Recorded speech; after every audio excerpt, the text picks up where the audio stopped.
있습니다. 출애굽기 중에서도 6월절에 대해서 함께 살펴보고 있습니다. 여러분 오늘 본문에 등장하는 6월절은 무엇을 기념하는 절기라고 했는지 기억나십니까? 마치 우리나라가 개천절에 우리나라의 탄생을 기념하는 것처럼 6월절은 이 땅에 하나님 나라의 탄생을 기념하는 절기라고 했습니다. 또 다른 측면으로는요, 이 6월절을 기점으로 이스라엘이 애굽에서 독립한 거죠. 그럼 오늘날 우리의 절기를 치면, 우리나라 절기를 치면 뭐랑 비슷할까요? 우리나라 독립, 그렇지, 광복절이랑도 비슷해요.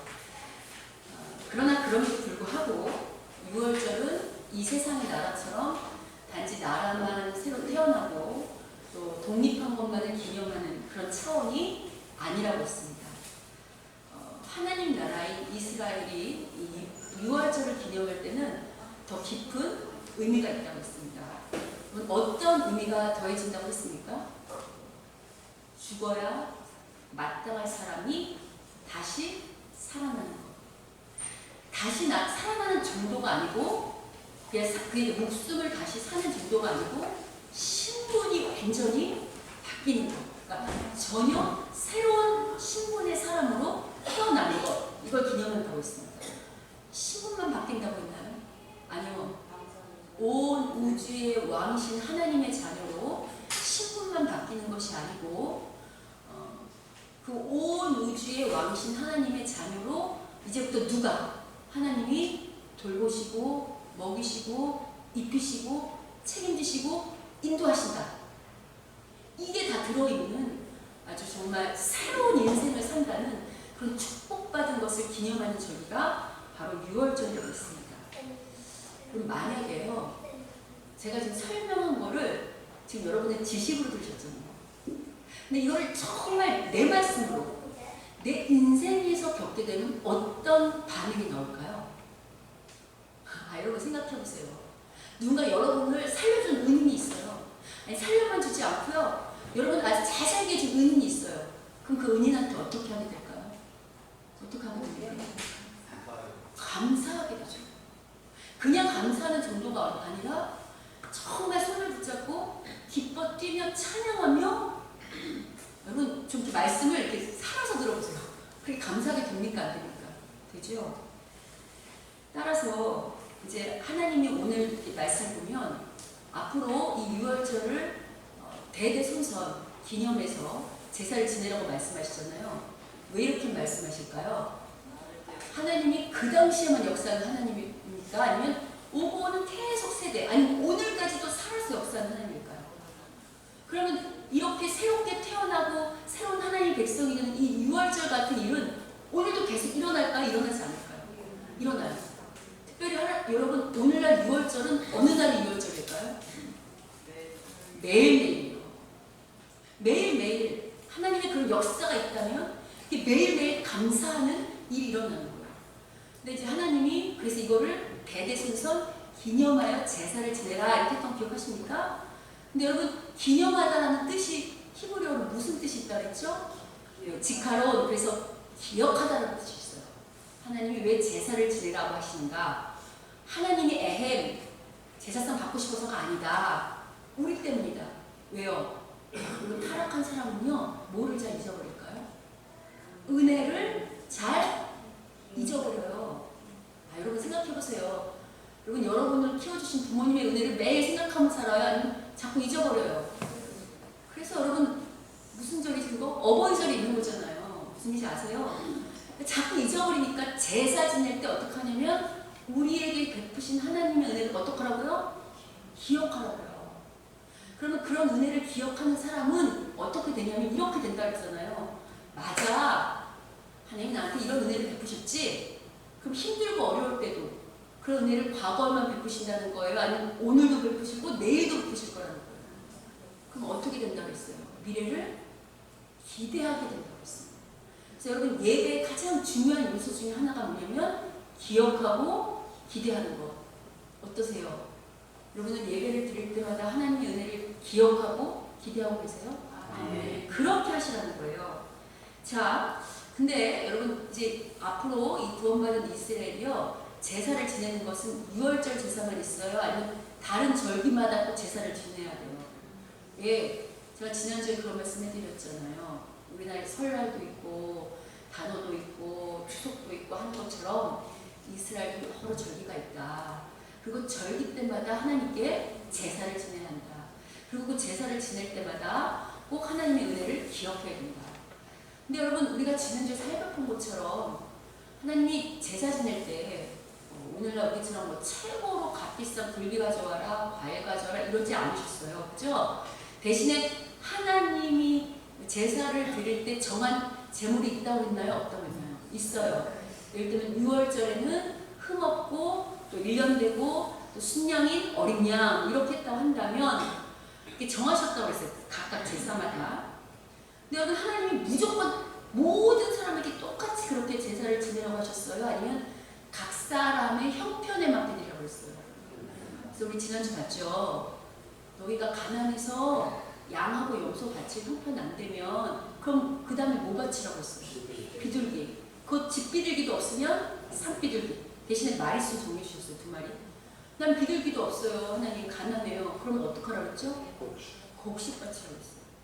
그래서 이런 얘기 했잖아요.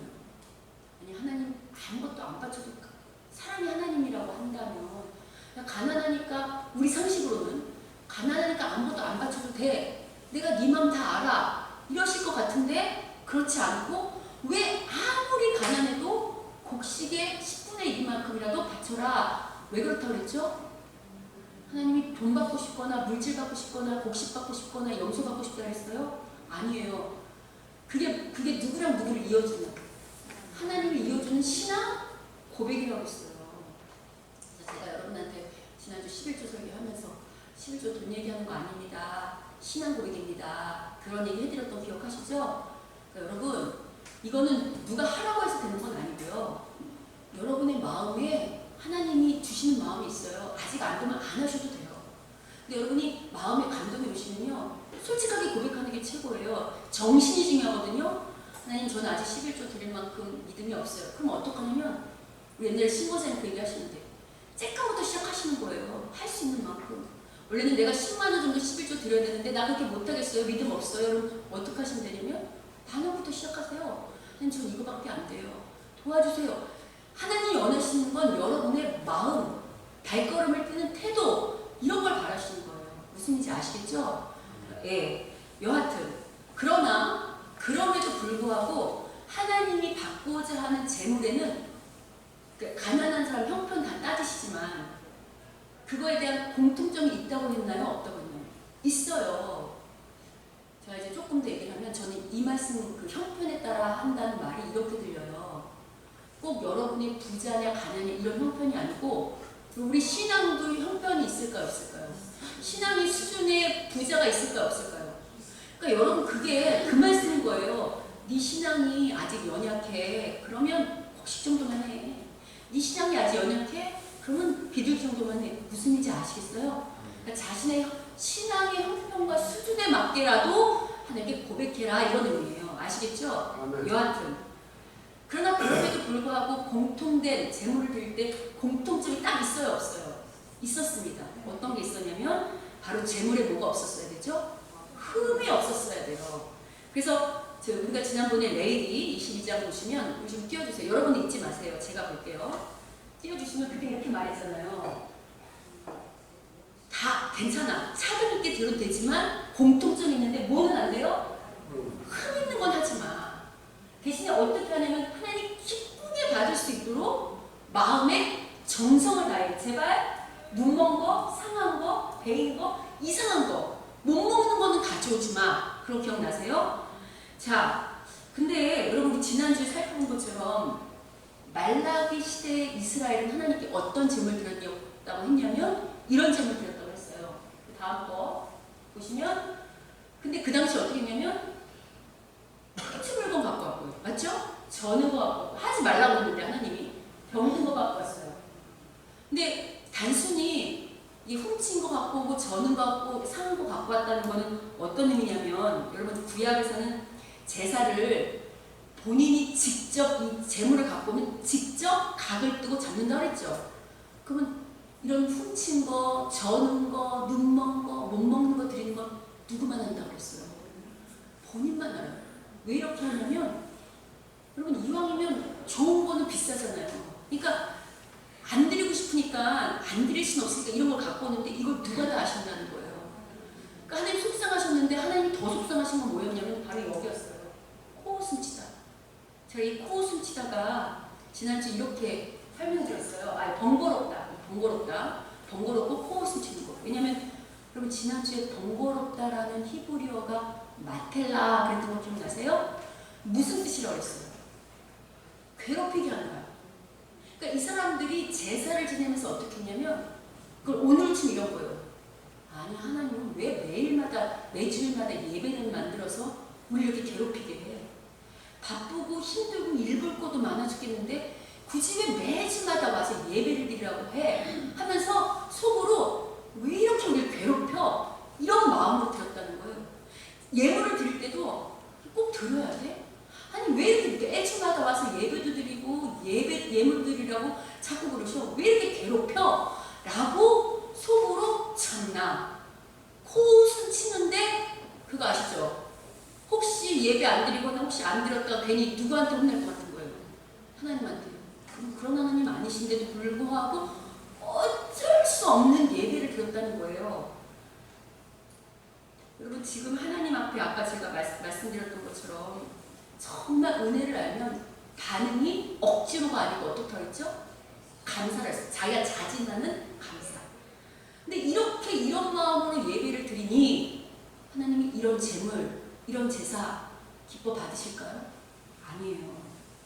자 그러면 이스라엘 백성들이 이렇게 타락한 제사와 타락한 제물을 드릴 때 누가 이런 것들을 책망하며 바르게 교훈하고 가르쳐야 했을까요?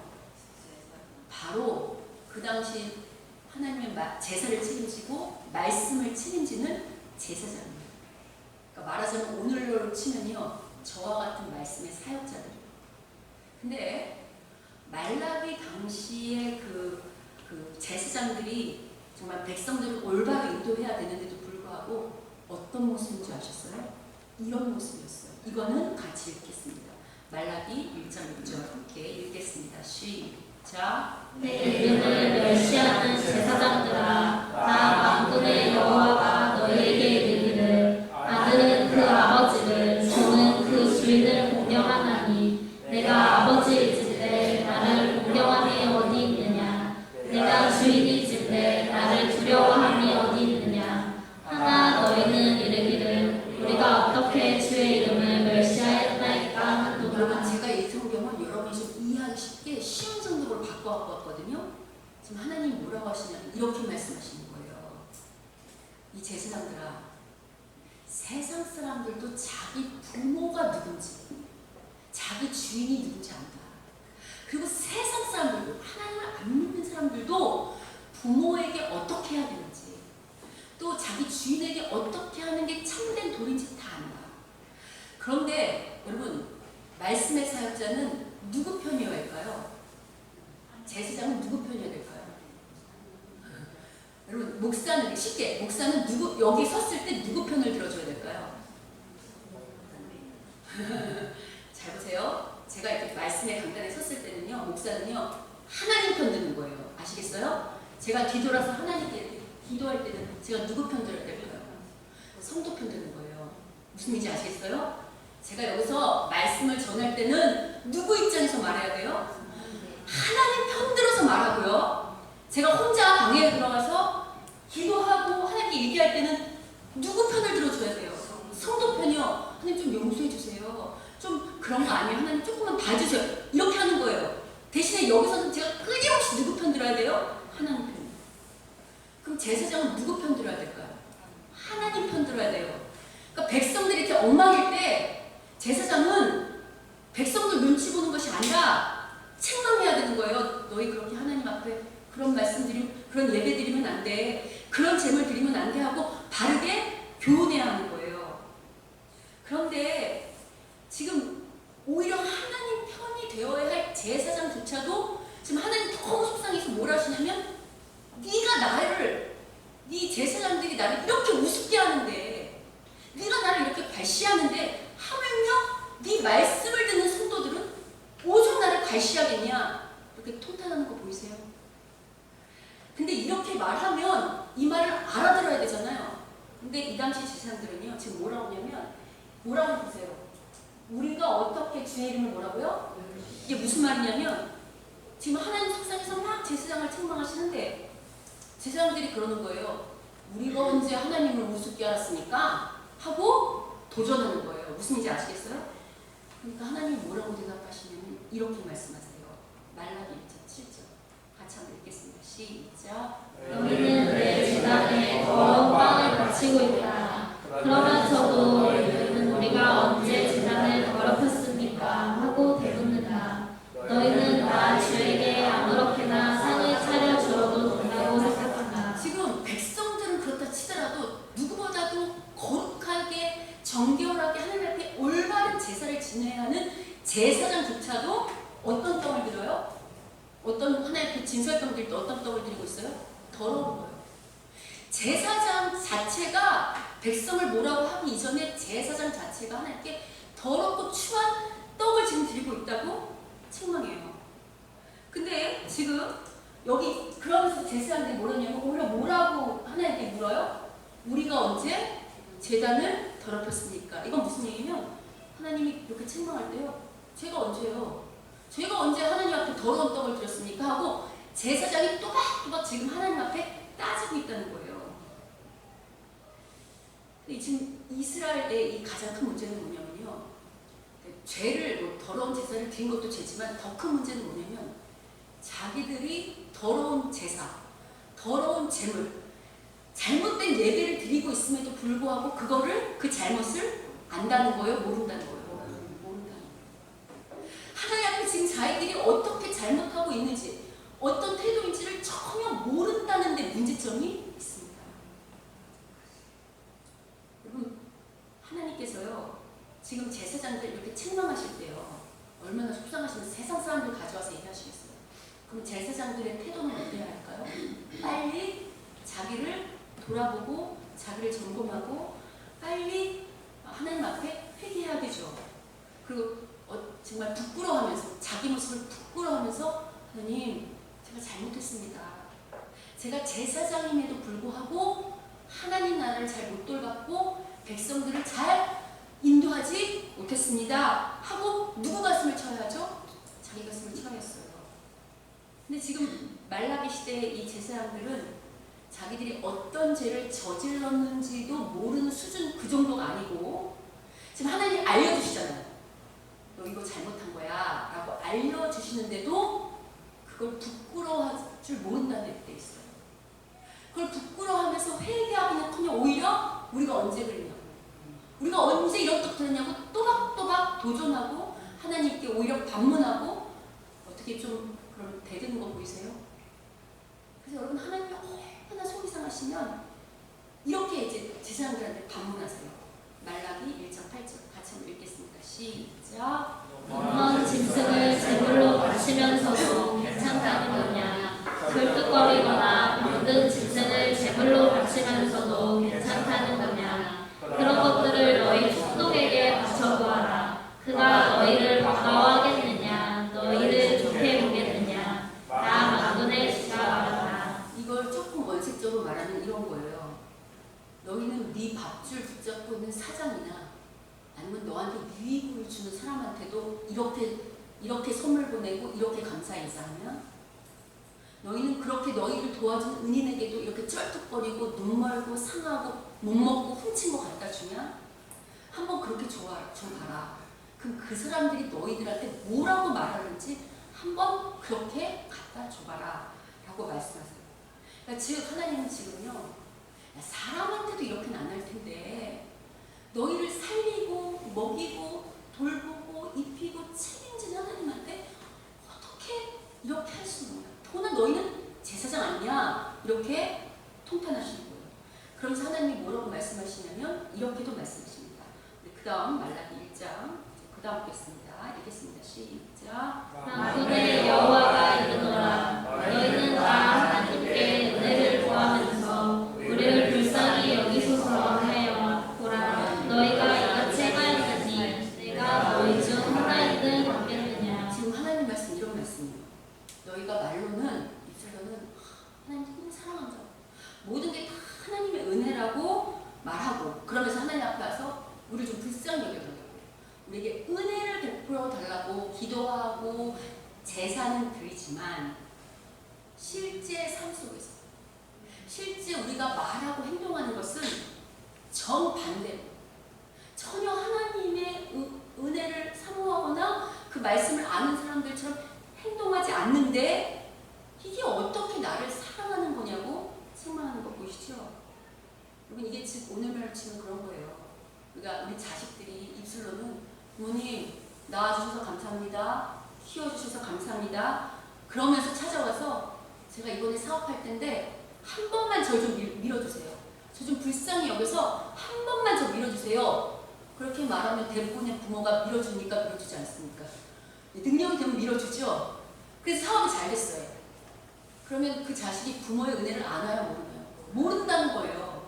모르고 그냥 어버이 전에 전화 한번 하고 사과 한 짝 보내고 감사합니다 이렇게 하고 만다는 거예요. 그러니까 이러니까 지금 하나님이 여러분이 이런 자식을 두면 자식을 좀 부모라고 생각해보세요. 심정이 어떠실 것 같아요? 좋으세요? 가슴이 어떨 것 같아요? 무너지죠. 그러니까 하나님이 오죽하면 입술로만 주여주여 하는 거 그만해라. 내 가슴이 다 무너져 내린다. 이거 보이세요? 근데 이 정도가 아니에요. 말라기 당시에 이스라엘 백성들과 제사장들이 얼마나 많이 타락했는지 그리고 그들에게 얼마나 실망하셨는지요. 하나님이 이렇게까지 말씀하세요.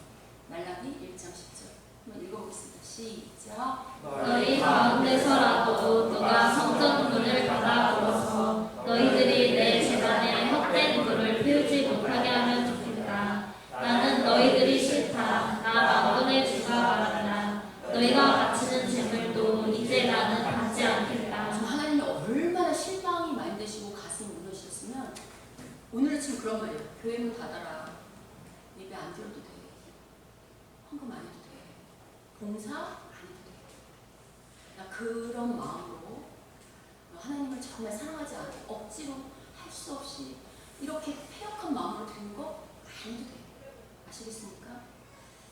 여러분 하나님은 왜 이렇게까지 말씀하실까요? 여러분 이건요 제가 지난주 잠깐 언급했지만요 지금 하나님께서 그 제사장과 이스라엘을 책망하는 원인은요 단순히 재물 안 드렸다 그러는 게 아닙니다. 여러분 그 얘기 많이 들어보셨죠? 삶이 예배다. 기억나세요? 그래서 바울은 우리한테 이렇게까지 말하잖아요. 이거 마지막 구절. 오늘 구절이 많아서 힘드시겠지만 이게 마지막 구절 한 번만 읽겠습니다. 로마서 12장입니다. 읽겠습니다. 시작. 형제들아 내가 하나님의 모든 자비하심으로 너희를 권하노니 너희 몸을 하나님이 기뻐하시는 거룩한 산 제물로 드리라. 이는 너희가 드릴 영적 예배니라. 지금 하나님이요 우리한테 받고 싶은 게 양이나 소나 곡식이나 비둘기가 아니고 우리 자신이요.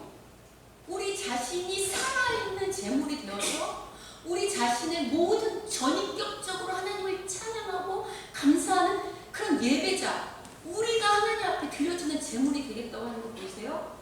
그럼 이거는 어떤 말이냐면 하나님께서요 우리의 전 인격을 갖고 싶다는 거예요.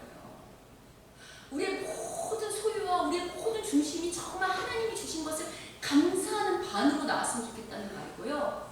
우리가 삶 속에서 정말 하나님의 사람으로 날마다 거룩한 제물이 되어서 거룩한 예배를 드리는 삶 속에서 사람을 만날 때도 교회 안에서도 직장에서도 가정에서도 서로 관계할 때 정말 그런 진심 어린 하나님 나라 방법대로 살아가는 그런 삶의 태도를 취하는 예배를 받고 싶다고 말씀하시는 거예요. 근데 여러분 제가 지난주에 말라기 당시의 사람들은 실제 삶에서도 어떻다고 했죠? 세상 사람들보다 못하다고 했습니다. 어떻게 못한가? 한 예를 들면 말라기 당시의 남자들은 젊었을 때 만났던 본부인을 다 어떻게 했습니까? 버렸다고 했어요. 우리 살다 보면 마음에 드는, 아니, 나이 드신 우리 집사님들에게 여쭤봐야 되나? 젊은 집사님들한테 여쭤보면 괜히 집에 가서 큰일 납니까? 살다 보면 예쁜 여자가 눈에 들어옵니까? 안 들어옵니까? 장모님 여쭤보면 곤란할까요? 많이 들어서. 근데 그게 눈에 들어온다고 자기 본부인을 버리면 돼요? 안 돼요? 안 되죠. 근데 말라기 병신 남자들은요, 자기 젊었을 때 취했던 그 본부인을 버리고요, 하나님 안 믿는 이방 여인, 자기 눈에 좋아 보이는, 자기 입맛에 맞는 이방 여인과 결혼하는 게 비일비재 있어요. 뿐만 아니고 제가 지난주에 설렁탕에, 오늘 치면 설렁탕에 커피랑 분유랑 프링크나 했죠. 오늘 치면 참기름은 참기에 짜서 팔아야 되잖아요. 근데 오늘 치면 어떡하냐면 참기름 팔 때 참깨만 짜지 않고 어떻게 쓸까요? 값싼 식용유 섞어서 팔면서 뭐라고 속여 팔아요? 참기름이요. 그게 훔친 물건이라고 했잖아요, 하나님이. 그런 삶을 살았다는 거예요. 여러분, 본부인이 잘못한 것도, 물론 잘못하고 너무 안 맞으면 어쩔 수 없지만, 어쩔 수 없지만, 본부인이 아무 잘못도 없는데 버리고 자기 정욕에 이끌려서, 욕심에 이끌려서 새로운 아내 그거 맞이하는 거 잘하는 일입니까?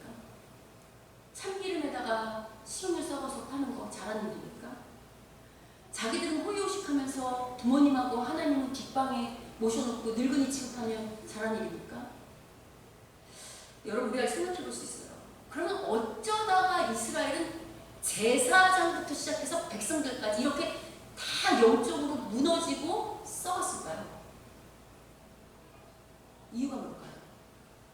물론 여러 이유를 들 수 있겠지만요, 중요한 게 뭐냐면 전부 다 뭐를 잊었을까요? 하나님의 은혜를 잊었어요. 그러면 하나님의 은혜를 잊었다고 할 때 누가 그 은혜를 이렇게 되살릴 수 있도록, 누가 기억나게 하도록 역할을 해야 되죠? 제사장입니다. 근데 제사장도 그 제사장조차도 누구의 은혜를 잊은 거죠? 하나님의 은혜를 잊었어요. 여러분, 하나님의 은혜라고 할 때는요, 어떤 게 다 하나님의 은혜냐면 하나님이 누구신지, 하나님이 어떻게 우리를 여기까지 인도하셨는지, 어떻게 나를 돌보셨는지를 실제로 경험하고 기억하는 것도 은혜지만요, 하나님이 어떻게 이 말씀으로 우리를 깨닫게 하셨는지, 하나님이 이 말씀으로 어떻게 우리에게 말씀하고 계시는지를 그거를 생각하는 것도, 그것도 하나님의 은혜예요. 그러니까 하나님의 은혜라고 할 때는 말씀을 떠올리는 거예요. 뭔 말인지 아세요? 약속의 말씀을 떠올리고 기억하는 게 바로 누구의 은혜를 기억하는 거예요? 하나님의 은혜예요. 근데 지금 이스라엘 백성은 자기들은 하나님 백성이라고 말하고 하나님을 아버지라고 주여 주여는 고백하지만 실제 살아갈 때는 하나님의 말씀대로 산다는 거예요? 아니면 말씀의 은혜를 다 잊어버리고 내 생각과 내 방식대로 살아간다는 거예요? 내 생각과 내 방식대로 살아간다. 여러분, 여기서 중요한 게 있어요. 그건 하나님의 백성은요, 모든 근원이 누구와의 관계에서 비롯되는 줄 아세요? 하나님과 나와의 관계에서 비롯돼요.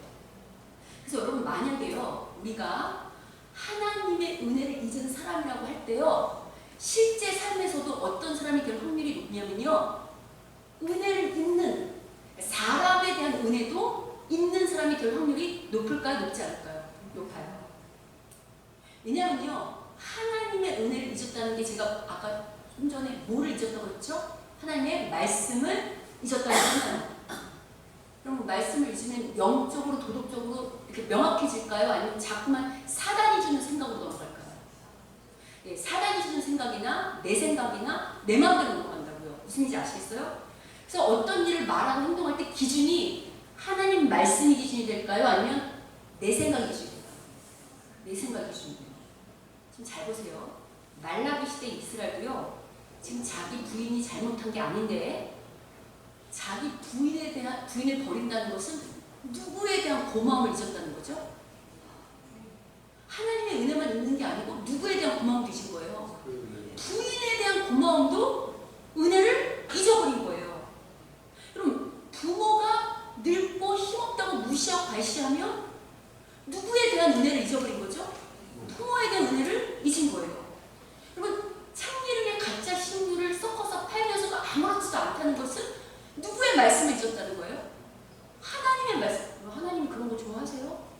뭐냐면요. 누구의 말씀을 잊었다는 거예요? 하나님의 말씀을 잊었다는 거예요.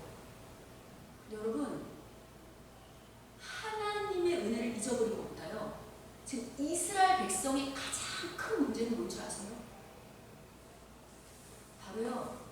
죄를 짓고도 또 하나님이 죄를 지적하고 나서도 그거를 부끄러워할 줄 모른다는 거예요. 하나님께 제자도 엉망이고 삶도 엉망이어서 하나님이 책망하시잖아요 지금.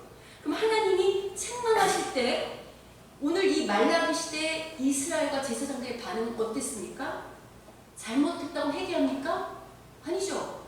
잘못했다고 회개하기는커녕 어떡하는가? 오히려 우리가 언제 그랬냐고 대드는 거 보이십니까? 이런 태도는 지금 이스라엘이 얼마만큼 타락했는지, 얼마나 패역한 죄인들인지 여실히 드러나는 거고요. 또 하나는 이들이 부끄러움이 뭔 줄 모르는 그런 타락한 죄인들이라는 것입니다. 자, 그러면 또 이런 생각 해볼 수 있어요. 그럼 왜 제사장부터 백성들까지 전부 다 이렇게 부끄러움을 모르는 사람들이 되었을까요? 이거 제가 앞서서 말한 것처럼요. 전체가 똑같아서 그래요. 전체가 똑같이 썩어서 그래요. 어떻게 되냐면, 여러분 만약에요. 본부인을 버리고 그 세장가 가는 그런 남편이 딱 한 사람만 있고 나머지는 다 안 그래요. 그러면 누가 잘못한 게 바로 드러날까요? 본부인을 버리고 새아내를 맡는 게 이게 잘못이구나 이렇게 드러나겠죠. 그런데 제가 당시 말라기 시대는요. 조금 가정하면요. 옆집, 앞집, 뒷집이 다 본부인 버리고 새 아내를 맡고 사는 시대였던 거예요. 무슨 말인지 아시겠어요? 여러분 만약에 그 당시는 어떠냐면 앞집, 옆집, 뒷집이 다 참기름을 팔 때 식용유를 섞어서 파니까 그게 얼마나 나쁜 일인지 얼마나 부끄러운 일인지를 자각하는 감각이 없어졌다는 거예요. 어떻게 되는가? 오히려 순수 참기름을 짜서 파는 사람이 어떤 사람 취급당할까요? 바보 취급당하는 거예요. 미련한 사람 취급당하는 거예요. 오히려 본부인을 오래 데리고 사는 사람이 미련한 사람 취급당하는 시대였다는 거예요. 똑같아요. 제사장이 당시에 한 명만 있어야 하는 여럿이 있어요. 예, 제사장이 많아요. 그러면 그 당시에요, 이 더러운 떡이라는 건 뭐냐면 부당한 이익을 취했다는 거거든요. 제사장들이 왜 부당한 이익을 취할 수밖에 없었냐면, 우리 지난주에 살펴본 것처럼 11조 도둑질 했다 했잖아요. 여러분, 당시에 그 11조가 성전을 유지하고 제사장들의 월급이에요. 근데 이게 지금 닭이 먼저냐, 달걀이 먼저냐 그런 얘기를 할 필요는 없지만, 여하튼 그런 것들이 잘 안 들어오니까, 그렇다고 제사장들이 부당한 이익 취하면 돼요, 안 돼요? 안 되죠. 자기 몫이 없다고. 근데 제사장들이 그럴 때 어떻게 했냐면 부당한 이익을 취한 거예요. 그걸 하나님이 더러운 떡이라고 말씀하시는 거거든요. 근데 그러면 제사장들이 여섯 있잖아요. 그러면 그런 더러운 떡을 취하는 제사장이 한 명만 있어야 되는데, 내 옆제사장도, 내 앞제사장도, 내 뒷제사장도 다 그렇게 더러운 떡을 취해서 아무렇지도 않게 하나님께 드리니까, 그리고 오히려 멀쩡하게 온전한 그 정말 순결한 제사를 드리려고 하는 제사장이 어떻게 될까요? 왕따를 당하는 시대였다는 겁니다. 여기 전부 다 외눈박이만 있어요. 그럼 누가 비정상처럼 보일까요? 두 눈 가진 사람이 비정상처럼 보여요. 오늘날 교회도 동일합니다. 오늘날 우리 교회 공동체가 대부분 하나님 말씀도 잘 모르고 우리 생각대로, 내 생각대로, 그 다음에 세상 방식대로 살아왔다면, 그리고 그게 얼마나 하나님이 싫어하시는지 모르고, 또 그게 얼마나 부끄러운 일인지 전혀 모르고 살아왔다면요, 오히려 어떤 사람이 이상하냐면 하나님 방식대로 하죠. 무슨 말인지 아시겠어요? 하나님 말씀대로 살자고 하는 사람이 오히려 어떤 사람이 될까요? 이상한 사람이 돼요. 근데 여러분 잘 아시는 것처럼요, 오늘날이 말라기 시대랑 똑같을까요? 별로 다르지 않을까요? 별로 다르지 않아요. 오늘날요, 마치 말라기 시대의 부끄러움을 몰랐던 제사장과 이스라엘 백성처럼요, 오늘날도 교회도요, 세상 사람들보다 더 거짓말도 잘하고, 세상 사람들보다 더 약속도 잘 안 지키고, 세상 사람들보다 사람보다 더 강팍하고 세상 사람보다 더 다른 사람 험담도 잘하면서도 그게 부끄러운지 모르는 사람들이 많이 있습니다. 그럼 오죽하면 오히려 믿지 아니하는 사람들이 교회를 보고 뭐라고 말하는가? 교회가 상식이라도 좀 통했으면 좋겠다고 말하는 것 아닙니까? 그럼 오늘날 젊은이들이 왜 교회를 떠나는 줄 아십니까? 교회가 상식조차도 통하지 않으니까, 교회가 세상의 상식조차도 말이 안 되니까 교회를 떠나는 거예요. 여러분, 나이만 먹는다고 어른이 아닙니다. 그리고 오히려 가정에서도 자녀들이 부모보다 더 성숙한 자녀 있습니까? 없습니까? 있습니다. 그럼 나이만 먹었다고 무조건 어른이 아니고요. 어디가 어른이 되어야 될까요? 속사람. 내 속사람이, 내 생각과 내 속이 변해서 네 속이 성숙해야 진짜 어른이 돼요. 그럼 생각해보세요. 우리 참 아이들이 많은데 우리 교회 아이들이 소변 볼 때, 아기들은 아무 데서나 소변 봅니까? 안 봅니까? 봅니다. 소변이 마려우면 아무 데서나 가요. 왜 그렇죠? 아직 부끄러움이 뭔지 모르는 나이기 때문이에요. 근데 애들도요, 조금만 크면 아무 데서나 소변 보라고 하면 봐요? 안 봐요? 안 봐요. 제가 우리 현수를 데리고 한 2살 때 찜질방을 간 적이 있거든요. 근데 거기서 옷을 벗기는데, 아니 2살짜리가 뭘 안다고 죽어도 이 팬티를 꼭 붙잡고 죽어도 안 벗는 거예요. 왜 그랬을까요? 그 아이도 부끄러움이 뭔 줄 아는 거예요. 여러분, 아이들도 아무렇게나 말하고 행동하면 안 된다는 걸 아는데, 그러니까 점점 어른이 된다는 것은 어떤 게 부끄러운 모습인지 아는 자들이 된다는 겁니다. 자, 어떻습니까? 우리 교회는 상식이 통하는 교회입니까? 아멘이죠. 우리 교회 상식 통합니다. 우리 교회 흐르는 영성은 세상 나라의 방식입니까? 아니면 하나님 나라의 방식입니까? 하나님 나라 방식입니다. 아멘입니다. 그리고 우리 교회는 날마다 하나님의 은혜를 기억하면서 성령이 책망하실 때 부끄러워할 줄 아는 자들입니까? 아멘이죠. 그리고 옆 사람 한번 돌아보세요. 빨리.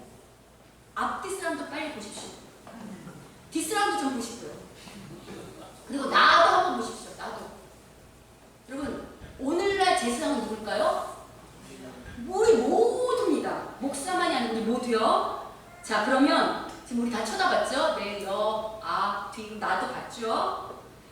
자, 그러면 나를 포함해서 내 앞, 옆, 뒤 우리 모두는 가정과 직장과 교회 안에서 제사장답습니까? 내 앞, 옆, 뒤 그리고 나를 포함해서 나는 목사답고 장로답고 권사답고 집사답고 부르심 받은 거룩한 성도답습니까? 아멘이죠. 물론 여러분, 여기 모인 사람 중에서 완벽한 사람 없어요. 목사인 저도 늘 부족하고 연약해요. 아시잖아요. 근데 우리가 하나님 보시기에 여기는 완전 사람 아무도 없어요. 다 부족해요. 그러나 중요한 게 있어요.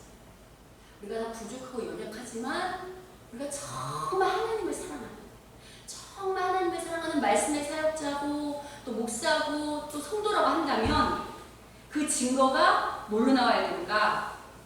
이렇게 나와야 됩니다. 여러분, 하나님을 사랑한다는 건 실은 누구를 사랑하는 걸까요?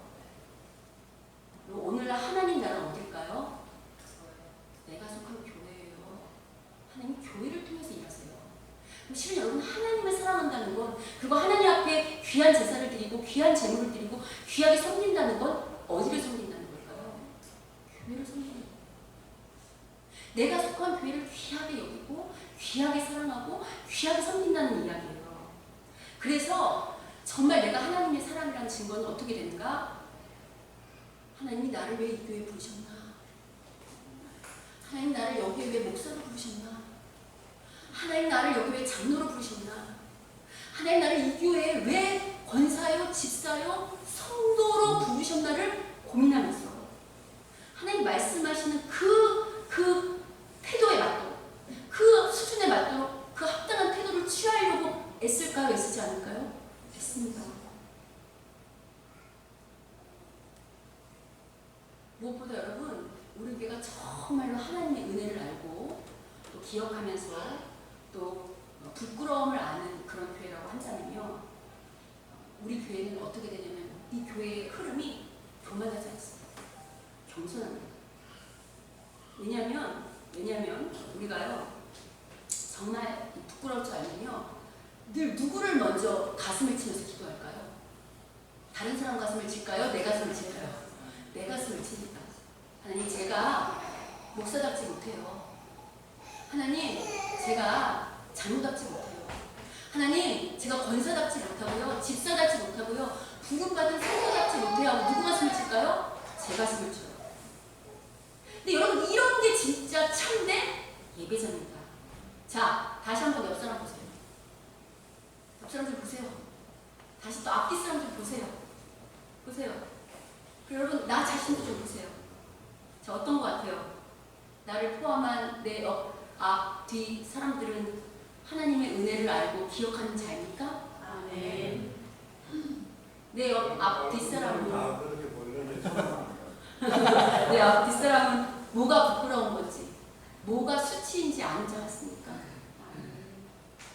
여러분, 만약에요 내 옆, 앞, 뒷 사람이 하나님의 은혜를 기억하고 뭐가 부끄러운지, 뭐가 하나님이 싫어하고 좋아하는지를 딱 아는 사람이라면요, 우리 교회 미래는 아주 밝습니다. 왜냐하면 아까 말씀드린 것처럼요, 하나님의 은혜를 알고 부끄러움을 아는 성도는 절대 교만하거나 잘나타하지 않기 때문입니다. 하나님의 은혜를 기억하고 부끄러움이 무언지 아는 성도는요, 절대 함부로 큰 소리 치거나 사납지 않습니다. 왜냐하면요, 내가 큰 소리 칠 만큼 잘하지 못한다는 걸 알거든요. 여러분 그거 아시죠? 내가 감당할 책임은 다 하지 않으면서, 내가 부르심 받은 그 직분자로서의 책임은 다 하지 않으면서 권리만 주장하고 소리만 내면 이게 얼마나 부끄러운 일이에요. 그죠? 그게 부끄러운 일인지 알기 때문에 함부로 큰 소리 치거나 설치지 않습니다. 그리고 무엇보다요, 하나님의 은혜를 기억하고 부끄러움을 아는 성도는요, 다른 사람 험담을 하지 않습니다. 왜냐하면 여러분, 물론요, 우리가 다른 사람을 분별을 해야 돼요.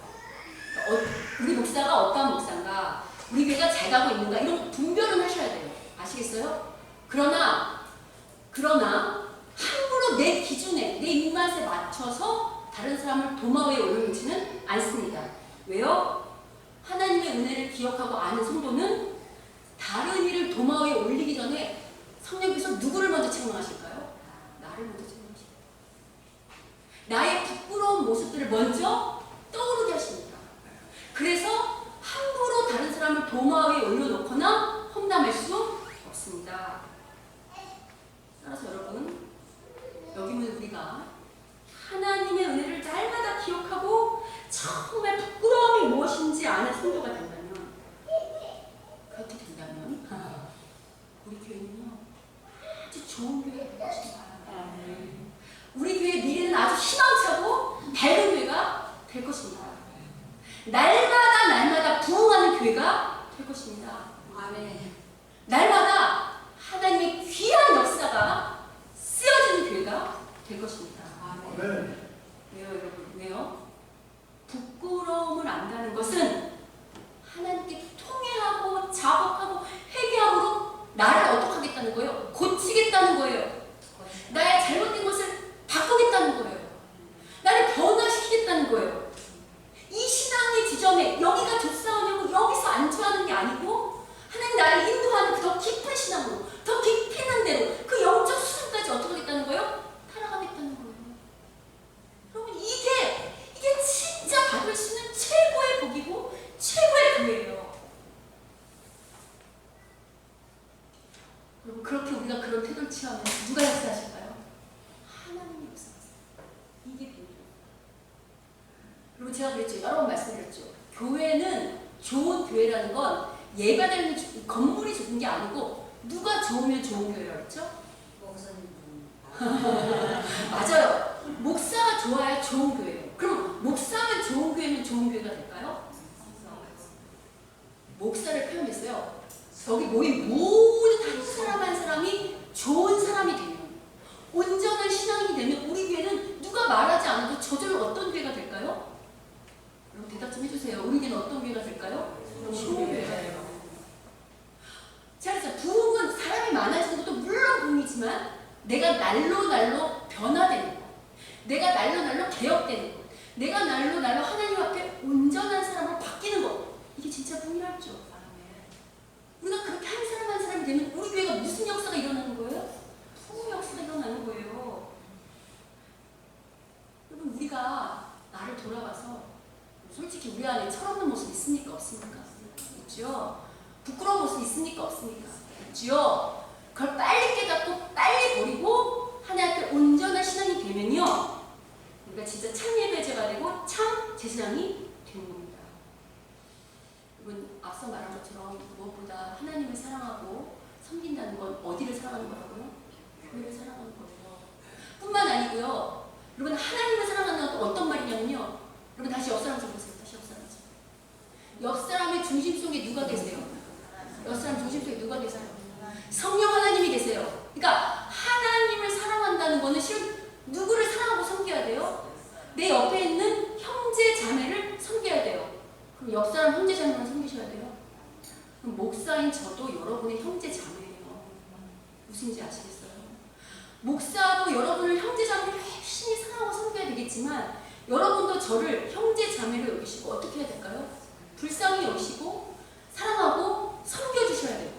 그게 이 교회가 하나님을 사랑하고 교회를 사랑하고 섬기고, 그 다음에 형제를 사랑하고 섬기고, 목사는 성도를 사랑하고 섬기고, 성도는 목사를 사랑하고 섬기고, 이렇게 하면 이게 누구를 섬기는 것인가? 하나님을 섬기는 거예요. 제가 오늘 되게 기뻤어요. 왜 기뻤는가? 성령은 한 성령이구나. 왜냐면 제 말씀 설교에 뭐가 있어요? 이런 말이 있었어요. 물론 무엇보다 제 마지막 설교, 이게 마지막 멘트인데, 무엇보다 차여정 집사님께서 기도합니다. 제가 이렇게 쓰면서 뭐랬냐면, 보통 사람들은 다른 사람의 큰 병보다 내 손에 박힌 가시 하나가 더 아프다고 느낍니다. 그래서 세상 사람들은 다른 사람의 중병을 더 아파하는 게 아니고 뭐를 더 아파할까요? 내 손에 박힌 가시를 더 아파합니다. 근데 이렇게만 생각하는 거, 이게 바로 패역하고 타락한 것입니다. 우리가 그렇게 다른 사람의 아픔을 모르고 내 가시를 더 아프게 여기는 게, 그렇게 느끼면 그게 바로 어떤 거냐면 부끄러워해야 되는 거거든요. 근데 이 얘기를 아까 누가 하셨냐면 이 집사님 하셨어요. 그래서 제가 진짜 성령을 하는구나. 여러분 생각해보세요. 내가 죽는다고 여러분 그렇게 모른 척 떨떠름하게 계실 수 있어요? 우리 교회 보내셨잖아요. 한 번을 왔어도 우리 교회 보내셨잖아요. 우리 형제자매예요. 내가 죽는다고 생각해서 눈물 안 나시겠어요? 여러분 기도 좀 부탁드려요. 살리고 죽는 건 한 수에 달렸어요. 그러나 아직 데려가시기 전까지는 그냥 기도를 드릴 수 있잖아요. 무슨 일인지 아시겠어요? 자, 우리 옆사람하고 인사하겠습니다. 당신은 부끄러움을 아는 성도입니까? 당신은 부끄러움을 아는 성도입니까? 부끄러움이 뭔지 아는 자들이 봅시다. 부끄러움이 뭔지 아는 자들이 봅시다. 말씀으로 나의 부끄러운 모습을 바꿉시다. 말씀으로 나의 부끄러운 모습을 바꿉시다. 저는 저희 교회가 미래가 밝다고 생각해요. 왜냐하면 제가 늘 기쁜 게 뭐냐면요, 왜 교회를 하면서 여러 문제와 환란이 없겠습니까? 근데 제가 뭐가 기쁘냐면요, 우리 장로님을 포함해서 모든 성도들이요 자꾸 변하시더라고요. 좋은 쪽으로. 그리고 자꾸 자기들의 어떤 것들을 버리시려고 애쓰는 걸 보면서 제가 희망이 있고 힘이 나요. 그러니까 우리 교회는 여러분 아주 좋은 교회 될 겁니다. 우리 교회는 앞으로 훨씬 많이 발전할 겁니다. 왜냐면 우리가 그런 태도를 계속해서 취하고 있거든요. 아멘? 예. 바라기는요, 우리 모두가 하나님의 은혜를 기억하고 그 은혜에 늘 나를 비추어서 부끄러운 모습은 버리고 바꾸는 자들이 되어서요, 정말 참된 제사장으로, 참된 교회로 부흥하는 복을 누리게 되는 모두가 되기를 주님의 이름으로 축원합니다. 아멘. 우리가 찬양하실